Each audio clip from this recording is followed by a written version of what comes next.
What's up, everybody? It's Honorado and Company. It's Chris Honorado. It's Ashley Miller. The WWE is coming back to the MVP arena. I mean, this event. I hate the double negative. Never doesn't do well. Yeah. It always always does well. does Why can't you just well. say it that way? When the WWE comes to town, it always does well, and it's Monday Night Raw that's coming to town. And one of the featured faces and wrestlers is our guy Otis joining us here. Look at that! Look There at it that is. Sorry, but that light. Face, arms, the whole thing. It's a beautiful Yeah. face you've got there, Otis. Yeah, Can we call 24-inch wrist. What's up? Can we call you the tree trunk? Yes, sir. Love it. So That's Tree trunk, the dozer, whatever you guys want to call me. Yeah, I'm here. I'm yeah. here for you. No, well, I know you are Otis now to so many wrestling loving fans. I have one question right off the bat for you, and then we'll get a little weirder as it goes. Perfect. You were born in Minnesota, correct? Born in Duluth, Minnesota. Yes, sir. Grew Siblings up in- Hospital. Grew up in Wisconsin, correct? Yep. Superior, Wisconsin, right next to it. Yep. How did you not end up a hockey player? Because no one wants to see me in skates. Yeah, there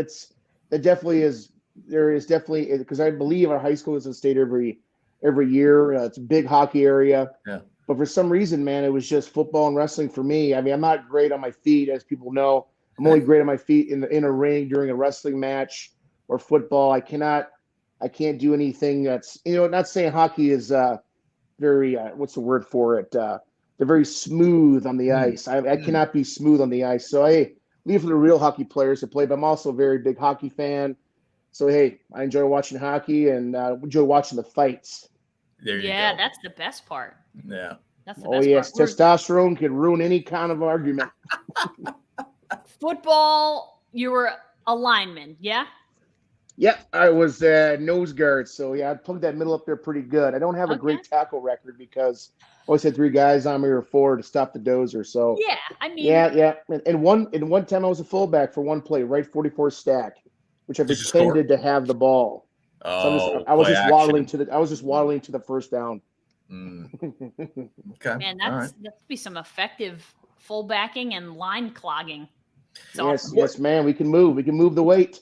Otis, okay, at your size, how do you make it look as athletic as you do in the ring? Because he's That's that it. level. I'm not sure there's it's kind of like breathing at this point. You learn it when you first start training in the ring. You learn to move a certain way in the ring, but also, I mean, it's also the energy of the crowd. Like people ask me, how do you move that certain speed or how do you do this? I go, I'm telling you, it's the crowd, man, because I could do this, and I could do a practice where the juices aren't flowing as much.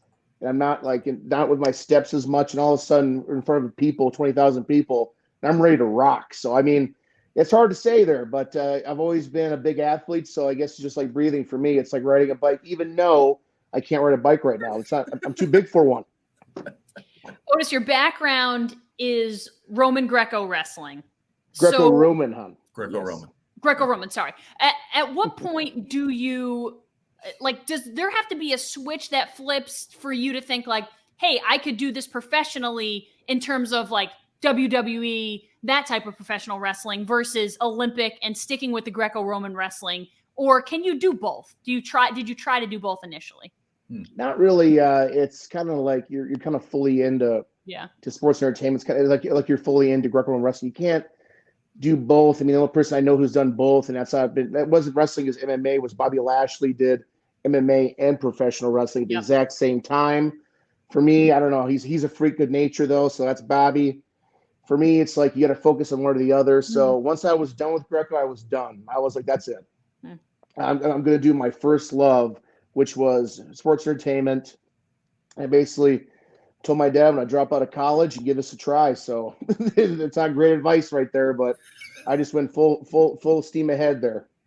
Hey, it's working. I don't know that there was belief in the beginning from the outside, but you're proving them wrong if they didn't believe in you then. No one believes me. Hey, I just shaved today. When Yes, was sir. the last time you were clean shaven? That was about 4 months ago. Yeah, I started growing her for November.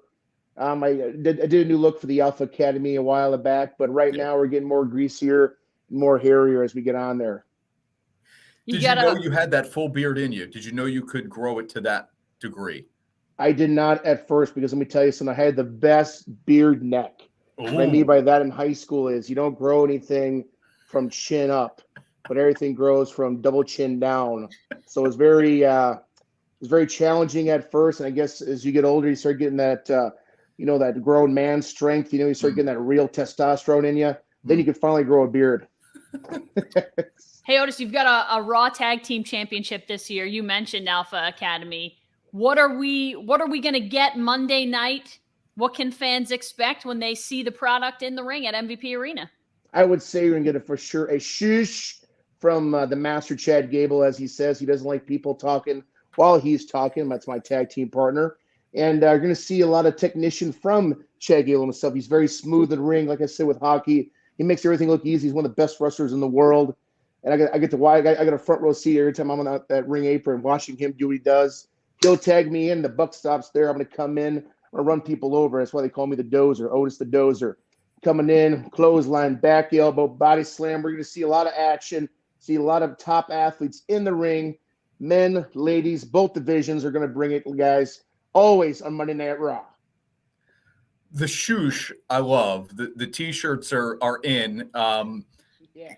The genesis of this, Otis, shoosh. It's beautiful. I'm overemphasizing the O's there. It's just shush. But it's like 5 O's or something. Yeah, give me the genesis of this thing.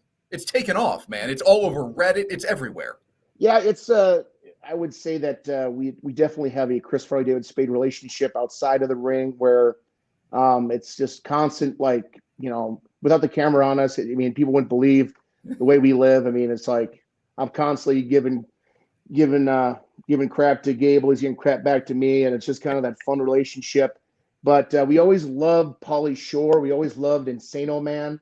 It's one of my favorite movies. I mean, come on, it's a caveman out of an earthquake. I mean, it's just classic movie.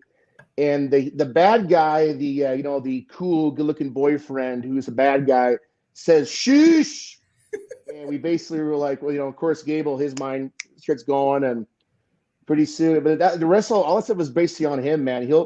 And you can't perform that without that cheesy smile he has on there. He's got that great native skin, bright white teeth. I mean, man, the guy can make you mad or love him at the exact same time. So yeah, it's very funny because we'll be walking down the airport at 5 in the morning. I'm telling you, I'm checking in my bag here. Yeah, it's 150 pounds. Yes, there's nothing but snacks in there, and they'll just go, and you'll hear an old lady go, "Sheesh!" I'm like, who's that? And the people that don't watch wrestling, the people from the airport are like, what the hell is going on here? I go, I don't know that. I don't know that lady. Yeah, you kick her out of here. You could, because I wouldn't know what was happening. I don't watch. I'm not a religious wrestler watcher. So if someone's just yelling that at the airport, I would say the same thing. I'd be like, what is happening? Get some security. They get crazy, man. I'm telling you, I've never not gone through. You're going through TSA, and I'll just hear either Otis or I thank you, just all this random stuff. And for me, it's just makes my morning even better because I'm just like a little sleepy, and all of a sudden you get jolted of energy. But you got the TSA security going, what the hell is going on here? I go, yeah, I do a little something. Are you ever surprised at the popular? I mean, answer is probably no, but are you surprised at the popularity of this everywhere you go? The way people recognize you and spout catchphrases out at you? It's you never know, and that's the risk. Like a lot of performers talk about, especially like Jim Carrey. You're showing yourself to an audience. You're pouring your heart and soul out there, and hopefully something sticks. Yeah. And